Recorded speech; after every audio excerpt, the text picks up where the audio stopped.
Look, if you're a home service business, you do things like roofing, remodeling, cabinets, like literally anything for home services, you need to know your numbers. And I know Andy Keys makes a ton of these videos, but listen, if you want to grow with marketing, and I actually made a video about this, it's called Contractor Math. You can check out the profile, you can see that. But using these numbers, you can essentially find out what do I need to do to get to whatever revenue you need to get. Obviously, there's things like how many vehicles do I need to get? How much is all the wraps? How much are all the wraps going to cost? What's insurance going to be like when I have more crews? You know, hiring and things of that nature. But these are the fundamentals to growing your home service business, and you need to know these numbers. But first of all, your cost per lead. Now, this being, of course, if you do door knocking, just figure out how many doors do I need to get to make one sale. And then, or like book one appointment, and then, you know, there's other numbers for you to know. But just essentially, what is your cost per lead? What do I need to do to get someone's name, phone number, and email? That's it. And like maybe a rough area of where they are, depending on how many questions you're asking in the kind of lead collection process. And the average is between $50 to $200 per lead. And this isn't pay per lead, by the way. We're talking about working with an agency, which, by the way, Stoy Media, this is our marketing agency. And feel free to check out the website, go book a call. But the cost per lead, just the amount of effort it's going to take for a lead, and this is based on working like with an agency or running your own Facebook ads or running Google ads. By the way, $50 is for the low end for Facebook ads, because Facebook ads is cheaper. Of course, we'll make a video on Facebook ads versus Google ads, like what's the difference, things of that nature. But $50 is like on the low end for Facebook, and $200 is like for Google ads. But number two, the second most important, like the second thing on the row of importance, kind of like if I had to make sense of it, like you need to know this number to figure out the next number. So the second most important number would be your booking rate. And the average is between 40 all the way up to 75% of your leads. Now, if you are like in the lower end, like you're booking 10% of your leads, 20% of your leads, there's one really important thing that you're probably not doing. Actually, two. First of all, you are definitely not calling them fast enough. If you want to get up to that 75% booking rate, you need to call them within 2 minutes, like 1 or 2 minutes of you getting that notification. I mean, you could get this number higher. The highest we've seen is about 75, but that's because they called within 2 to 3 minutes. If you put effort into booking people within 1 minute, calling people within 1 minute, I promise you, you can easily get like an 80% booking rate. But most people average, if you call within 5 minutes of that lead coming in, you can get about a 40 to 50% booking rate. Obviously, that of course depends on your brand, like how known you are, your industry, things of that nature. Like if you're in roofing, for example, and you call within 5 minutes, we've seen like 40, like lower end of 40. If you're in other like more specific things like countertops, cabinets, you may see like a 50. But if you call people within 1 to 2 minutes, you're gonna see like a 75, 80% booking rate. And that really travels over, because if you're paying $100 a lead and you get 10 leads and you're able to book 8 of them, your cost per appointment goes down your cost per appointment goes down a lot. But if you're only booking 20% of people, well, then you can imagine what your cost per appointment is. I don't have a calculator right now, but you can just do the math. The faster you call, the more appointments you're gonna book. And number two, you're going to close more people. Because if you have more appointments to show up to, you're gonna be able to close more people, which results in more money in your pocket. But you need to know your close rate. This is the most important metric you need. This gives you information on how is your sales team how is your sales team running? Do they need a new process? Do you need to hire a coach? Do you need to hire a sales manager? So also, when you're calculating close rate, take out all of the referrals. Referrals are the easiest thing for a home service business. It's genuinely playing business on easy mode. Homeowners know who you are, they trust you, they know right about how much it's going to cost, so they've probably been saving or they have the financial means for it now. And like I said, they trust you. They know you. The hardest thing in any home service business right now is building a brand, because what a brand does is essentially gets you free leads. If you have a good enough brand, people will reach out to you because you are your brand, because they know who you are. Apple Roofing, Renewal by Andersen, Centimark. Think of these people. You don't really see them running many ads, and there's a reason. It's because their brand is big enough for them to stop running ads. And I promise you, if you haven't crossed that $100 million mark, you need to keep running ads. But figure out what your close rate is by just removing all of the referral appointments and take appointments and divide it by the amount of jobs closed. The average, I'm talking minimum, your pricing is good and you don't show up like smelling bad or you don't look like a homeless person, your close rate should be about 30%. If you have a decent sales process, and don't get me wrong, we're marketers. We're marketers and we're not salespeople, so take my advice with a grain of salt, but showing up and handing the homeowner a quote or showing up, looking at it, taking measurements, and then a week later emailing them a quote, two things happen. When's the last time you've checked your personal email? Now, of course, you're probably a business owner, you probably have, but ask your parents. When's the last time they've checked their personal email? It's probably been a while. Most people don't really check their email, one, and number two, you are a lot less convincing when you're just sending them an email over a quote over email, and you are just another number.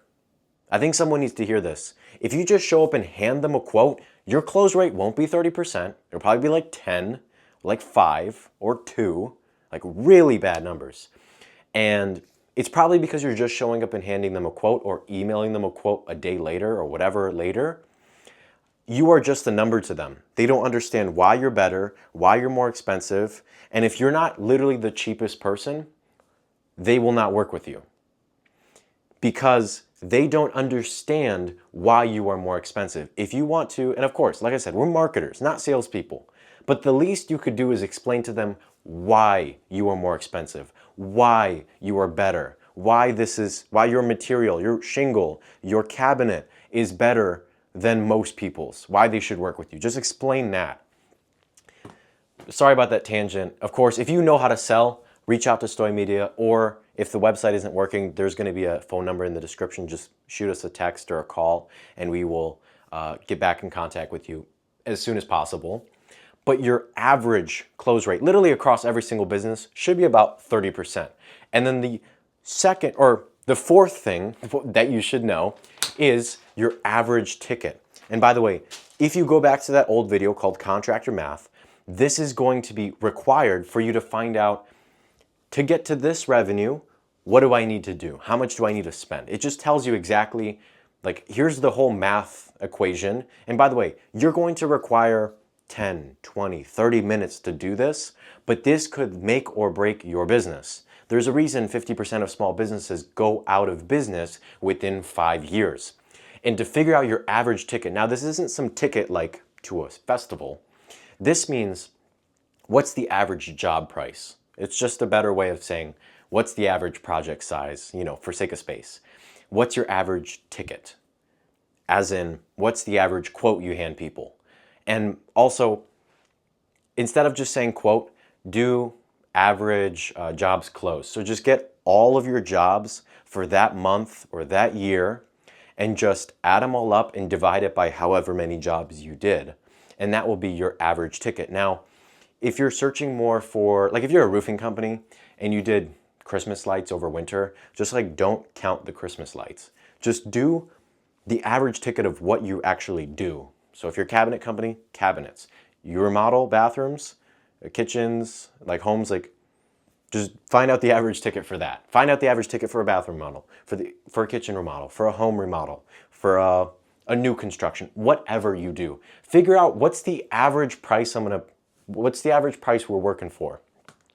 And the last one, and most important part for your sake, is your average margin. So you're going to go back into all of those projects, find out what's your average profit margin. 30%, 42, 56, 20 something, and just divide it by however many projects there were. This is maybe one of the most important things, because if you're making $1 billion a year, your company made $1 billion in revenue. Centimark did this in roofing. Well, not this specific situation, but let's say you made, we'll say $100 million in roofing or remodeling or cabinets, whatever. If you only made $100,000 that year, there's something wrong with how you're profiting. You're not making enough money. And quite often, the biggest reason we see people not do marketing is because they cannot afford it. It's because their prices aren't high enough to achieve an average margin. Like they have zero breathing space. And unless you raise your prices, yes, it may be scary, unless you raise your prices to actually have a decent margin, you are constantly going to suffer in your business. If you are not making money in your business, you are constantly going to suffer. Your personal life is going to suffer. You are going to suffer because you're going to be underpaid, overworked, and you can't even hire anyone if you're not even making profit. You can't take away from your own profit and make below minimum wage to hire someone who's also going to be making like a decent amount, if not less. Also to point out, if you don't have enough profit in your business, you cannot hire good people. And if you don't hire good people, your business will not grow. You have to hire better people than you in almost everything for your business to grow without you. But most importantly, just figure out how to make enough money to be able to hire people, to market, and until you get there, your business will remain stagnant or going down. And by the way, if you're stagnant, you are going down because inflation is beating you every single year. So if your company is stagnant, you're still losing money. But I think just to really kind of hone in on these three over here, the closing rate, the booking rate, and the cost per lead, all this really takes to change a lot of these numbers, like for this one, you need to get better at marketing, or you need to hire a better agency. If you cannot afford a cost per lead, you maybe need to make more money. That's true. There's a realistic amount that you should be making cost per lead wise, and then there's like an unrealistic, like I need a $20 lead or marketing's not going to work, and that's a cash flow problem that you need to fix. And if you don't fix it, then you're going to go down because referrals only last so long. And I'll actually make a video about it because unfortunately too many people love referrals until the referrals run away from them. And then they no longer have a business and they have nothing. Booking rate, you need to either hire more people, train them better so they can call faster, which I don't think it takes much training. Or like investing in someone to just book more appointments. I mean, you can see the jump from 40 and we'll imagine this as 80. Because if you call them within a minute, you can realistically get like between a 70 and 80% booking rate. From 40 to 80, if you literally hired someone, paid them $50, $60, $70,000 a year to book you double the amount of appointments, book you 8 out of 10 leads, imagine what that does to your close rate. Or not your close rate. Imagine what that does to the amount of projects you have. Because if your close rate stays the same and now you have double the lead flow, you can imagine what that does, right? So, and then lastly, for close rate, if you aren't liking the number that you have for close rate, you either need to hire someone to start training your sales reps, which is not us, or you need to hire a sales manager or someone to keep them accountable, or you need to hire new sales reps. Fire who you have and get new people or train them. These are the two main options. And the thing is, it's kind of like dealing with a bad ex. You have to, or a bad girlfriend. Like you eventually are going to have to break up with them. And if they're just sitting there and they're getting you like a 2% close rate, they're not really doing anything. Of course, if they're a new rep and you haven't trained them, you need to train them. But if they're trained, they have all these resources at their hands, you need to figure something out. And the truth is, who you hire dictates your business more than you. Who you hire, like for example, cost per lead. Who you hire as an agency dictates your cost per lead. Who calls the leads dictates the booking rate. Who is selling the jobs dictates the close rate.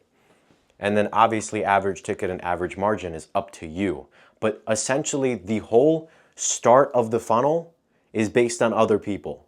And if you can't figure out how to manage other people or work with the right people, it's just not going to work out. And I of course wish you the best. Like I mentioned, stoimedia.com. You can go ahead and book a call. We do everything from Facebook ads to Google ads to a little bit of SEO. We mainly do paid ads. That's just kind of our specialty. Right now it's winter, it's December. Of course, if you're in Florida, still book a call. Or if that website's not working, there's going to be a phone number in the description. But if it's winter over there, I understand. We'll just figure something out for the next year. And we only wish you the best. But we just want to let you know and keep you prepared that a lot of your success in business is going to be knowing your numbers.